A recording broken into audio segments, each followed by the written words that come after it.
Friday morning. So மார்னிங்கே வந்துட்டேன். So எனக்கு வந்து ஜூன் 2ஆம் பர்த்டே. அதனால தான் துணி வந்து தைக்க போறேன். ஏன்னா நம்ம வந்து ஒரு 10 நாளைக்கு 15 நாளைக்கு முன்னாடி நமக்கு தைச்சுக்கிட்டா தான் நாம வந்து ஏதாவது ஒரு ஃபெஸ்டிவல்க்கோ இல்லைன்னா நமக்கு பிடிச்ச நாளன்னைக்கோ நம்ம வந்து வியர் பண்ண முடியும்.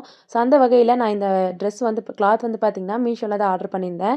ஸோ இதுக்கு வந்து பார்த்தீங்கன்னா சாட்டின் கிளாத்தும் 5 மீட்டர்ஸ் ஆர்டர் பண்ணியிருந்தேன். தனியாக வந்து ஒரு 4 மந்த் பேக் வந்து எல்லோ கலர் வந்து ஆர்டர் பண்ணியிருந்தேன். ஸோ இது ரெண்டுத்தையும் நீங்களே பாருங்கள். பிங்க் கலர் வச்சா நல்லா இருக்குதா இல்லைனா எல்லோ கலரில் நல்லா இருக்கா அப்படின்னு. ஏன்னா வந்து எனக்கு பர்சனலாக எல்லோ கலர் கொஞ்சம் டிஃப்ரெண்ட்டாக இருக்குது அப்படின்றனால எல்லோ கலர் வந்து பிடிச்சிருந்துச்சு. ஆனால் அம்மா வந்து பிங்க் கலர் போட்டுக்கோ அதுதான் நல்லாயிருக்கும் அப்படின்னு சொன்னாங்க. ப்ளீஸ் நீங்கள் வந்து ரிப்ளை பண்ணுங்கள். எத்தனையோ டெய்லர்ஸ் வந்து இருக்கீங்க. ஸோ நீங்கள் சொன்னீங்க அப்படின்னா எனக்கு ஒரு ஐடியா கிடைக்கும் இல்லையா. நான் ஸ்கூலில் படித்த வாத்தியார் சயின்ஸோட சார். அவங்க வந்து அவங்க ஒய்ஃப்க்கு ப்ளவுஸ் ஸ்டிச் பண்ணி கொடுக்கணும் அப்படின்னு வந்து எமர்ஜென்சியாக எடுத்துகிட்டு வந்திருந்தாங்க.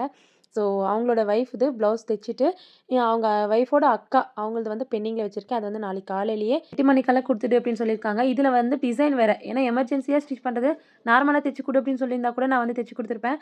ஆனால் வந்து பார்த்தீங்கன்னா டிசைன் வச்சு கொடுங்க அப்படின்னு சொல்லியிருக்காங்க. ஸோ டிசைன் எப்படி இருக்குன்னு மறக்காம கமெண்ட் சொல்லுங்கள்.